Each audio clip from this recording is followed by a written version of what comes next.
Gaya ng inaasahan, mas mainit ang naging sagutan ng mga kandidato sa ikalawang pasada ng Pilipinas debates kagabi.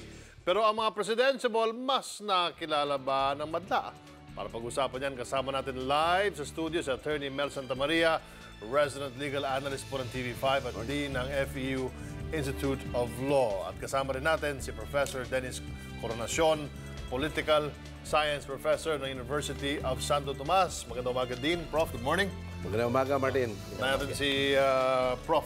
Prof, anong palagay mo? Anong reaksyon mo dun sa nangyaring debate kagabi? Actually, masaya ho siyang panoorin. Very entertaining. Kasi ibang-iba po ito sa yung format ng naunang presidential debate. So talagang nagsalpukan yung mga kandidato. Meron ka bang na-discover na bago sa ating mga kandidato? Well, meron din nung mangilan-ilan na bago ako nalaman tungkol sa mga kandidato natin. Lalo na tungkol sa mga issues na ibinato sa kanila. Well, una na nga ho dyan, yung halimbawa, yung binabanatan ng, kasi pilit na binabanatan ng bawat kandidato yung weakness ng mga kalaban nila. Pilit na pinapakita. Tulad na lamang ho nung tanong ni Mayor Duterte kay Senator Grace po tungkol sa isang sitwasyon na kung ano ang gagawin niya kung siya ay sakaling mahalal na presidente at may ganitong klaseng sitwasyon. Pilit itong pinalabas ni Mayor Duterte doon na kulang sa karanasan si Senator Grace Poe. Nakatulong ba, Attorney Mel, ang bagong format para mausisa ang mga kandidato? Alam mo, nakatulong, Martin, kasi dito nakita natin sa unang pagkakataon na mismong mga maliliit na kilos, merong malaking pinapahiwatig, di ba? Kamukha nung napanood natin, yung pagkatapos na, naghihintay sila, yung mga patawa ni Duterte. Tapos at pagkatapos, si Marroas naman, nag-alay ng silya kay Senator Grace po. Tapos yung huling pagdating ni Binay at si Grace po naman, siya lang ang babae doon at sinasabi niya basta't siya kampante kahit kanino siya makasama.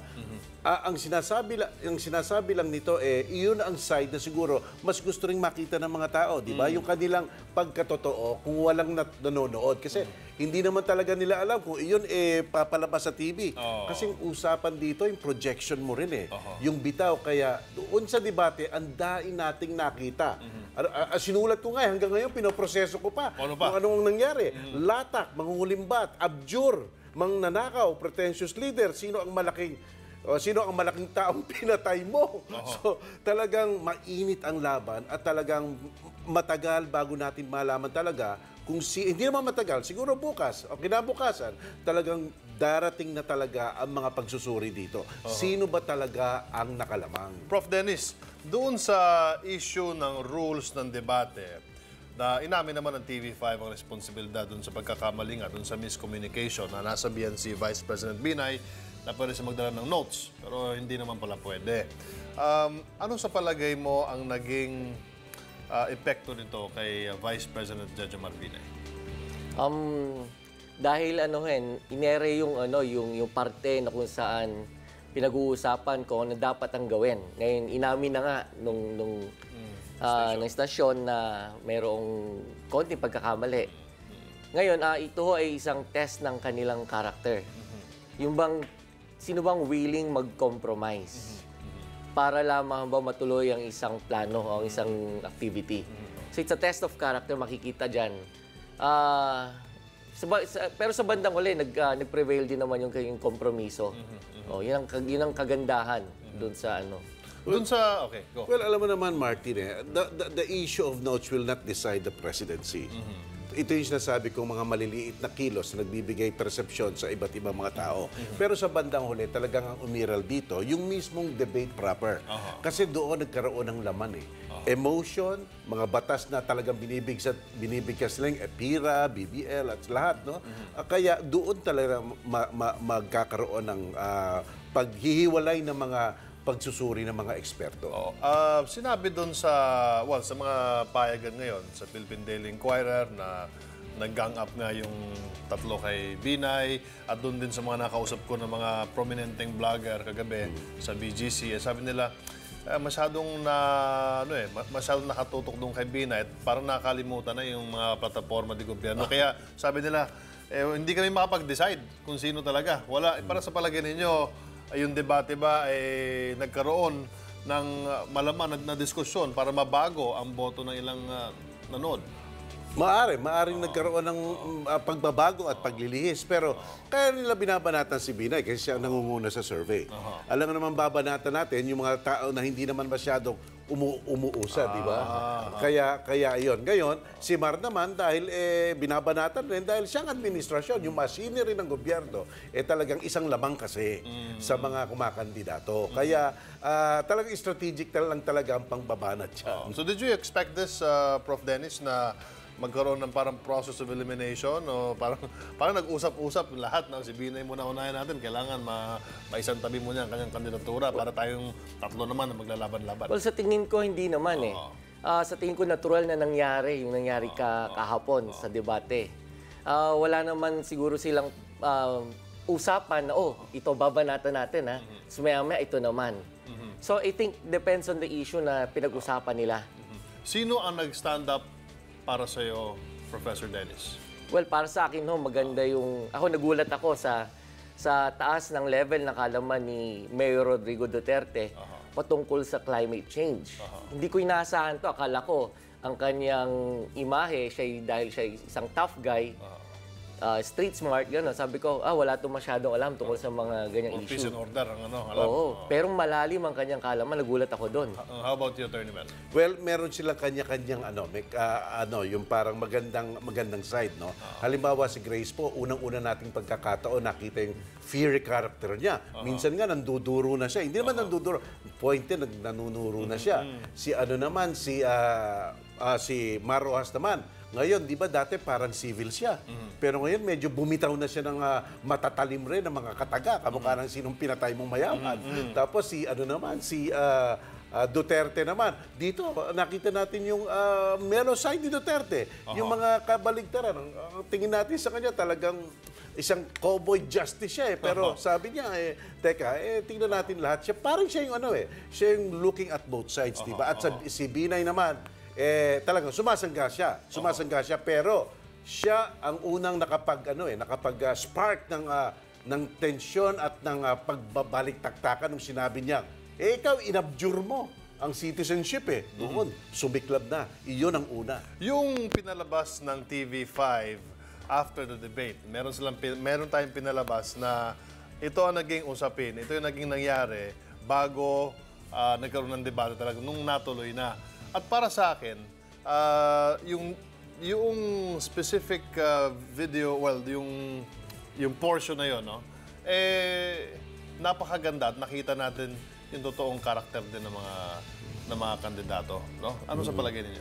Actually, maganda nga na ipinalabas niyo yun Kasi bago nag-umpisa dahil nagkaroon ng mahabang delay. So, marami nagtatanong, bakit? Bakit na-delay? Sino ba ang sanhi ng delay? Sino ang cause ng delay na yan? So, ang daming mga speculations. Hanggang yung pinakita na at least na confirm natin kung sino talaga at ano ang naging issue. Do you think naka-apekto rin yon sa tingin ng tao sa mga kandidato? Si Digong nagpapatawa, si Grace po ay sinasakyan naman ng mga patawan ni Digong. Tapos si Maros, medyo stiff ang dating ni Maros doon. Oo, palagay ko nakatulong yon. Ito kasi siguro akala ng mga kandidato hindi ito ite-televise. Pero ito yung sinasabi natin, Martin, yung mga unguarded moments na talagang lalabas ang natural. Sige nga, ano bang kilos nyo dyan? Yun nga, isa nagpapatawa, isa medyo aloof pa rin, isa naman parang okay, ride on, di ba? Tapos yung isa nahuli. Kaya maganda, palagay ko, ito yung sinasabi kong mga maliliit na kilos, pero ang laki ng pinapahiwatig. Bilang analysts, no? Ito yung iniintay ng mga kababayan natin. Sino ang panalo dun sa debate na yun? Attorney Mel. Ako, basta ang tanong mga kandidato, sa tunay lang, Martin, pinoproseso ko pa kasi may hangover pa ako ngayon Pero ang panalo dito ang taong bayan.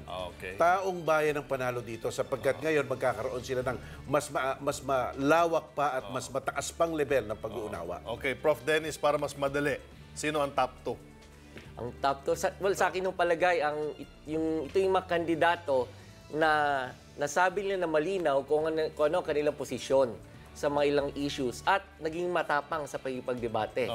So, para sa akin, no, nasa top 2 si Mayor Duterte at si Senator Grace Poe.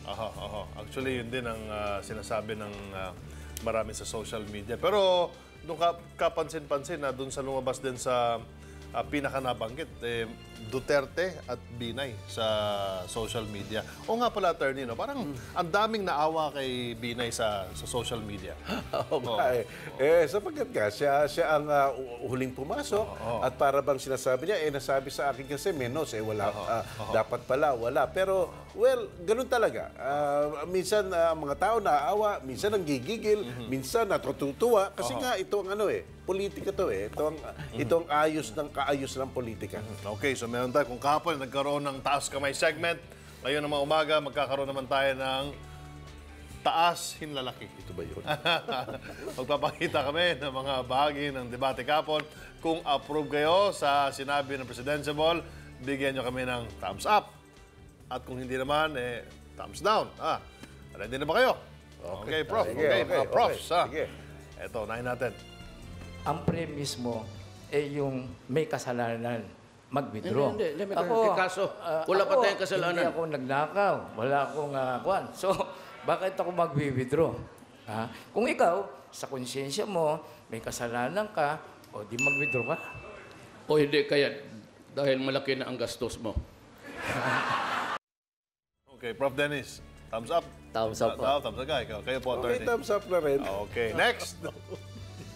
I'm just saying, itong United Nations and industrialized countries are really hypocrites. Gusto nila, bayaran nila tayo. Or they supply us with hydro, solar. Okay, thumbs up ako. Thumbs up po. Thumbs up. Next. Nandyan po ang pera. Wala po na ang pera. Papel na lang ho ang natitira. Paano niyo nalaman? Pinag-aralan po din namin yan. Pinag-aralan o dinaan na sa PhilRem? Ang layo naman ng PhilRem. Ikaw talaga, isa ka pa sa kasama ni Goebbels. Thumbs up o thumbs down? Okay, thumbs up ako doon. Thumbs up ako doon. Talagang pasarigan yan Talagang Goebbels, no? Ilang beses Goebbels at saka PhilRem. Ilang Kita mo beses na naman. Okay, next. Ano pa? Meron ba? Meron pa tayo? Bakit sa PDEA, 2,000 ang may arrest warrant na hanggang ngayon ay hindi pa rin nakukuha? Yan ang nasa ilalim ng DILG. Kaya talagang kailangan ng palitan ang mga sistema na yan. Papakita po, Senadora Grace, Senador po kayo, ang PDEA po hindi nasa ilalim ng DILG. Nasa ilalim po ng Office of Pero the President. ang kriminal ay responsibilidad pa rin ng DILG Kaya dahil hinuhuli po hawak namin, nila ang hinuhuli po PNP. namin. Okay, Thumbs sige up pareho. Thumbs up. Thumbs up pareho.